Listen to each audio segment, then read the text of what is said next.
The Kenwood KSC-SW11 is a compact, powered underseat subwoofer designed to add low-end support without taking up trunk space. It's a popular choice for smaller vehicles and factory system upgrades, but despite its space-saving design and simple install, this unit has several critical flaws that affect bass quality and long-term satisfaction. First, the bass output is extremely limited. While it's marketed as a subwoofer, the KSC-SW11 struggles to deliver anything close to deep or punchy bass. It barely touches the lower frequency range, with most of its output sitting in the upper bass territory. For users expecting a full low-end experience, the results are weak and disappointing. Second, the internal amplifier is underpowered. With just 75 watts RMS, the built-in amp simply doesn't have enough headroom to drive the subwoofer effectively.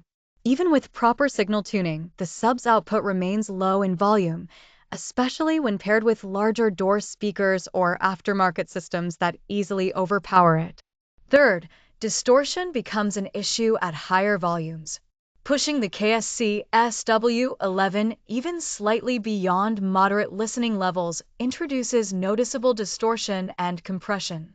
Instead of clean bass, users hear muffled thumps that quickly degrade into muddy output, especially in genres like hip-hop or EDM where sub-bass is essential.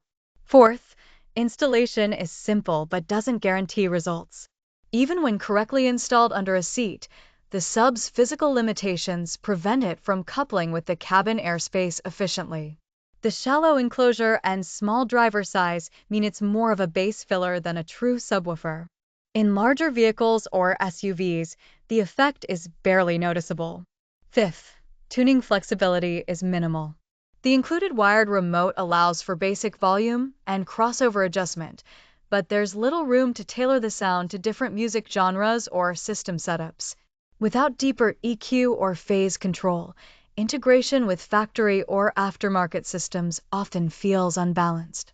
Lastly, long-term durability has been questionable for some users.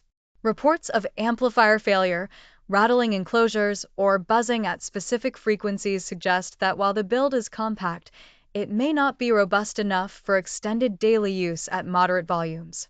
In summary, the Kenwood KSC-SW11 may be compact and convenient, but its lack of depth, weak power, and limited control make it a poor choice for anyone expecting impactful bass.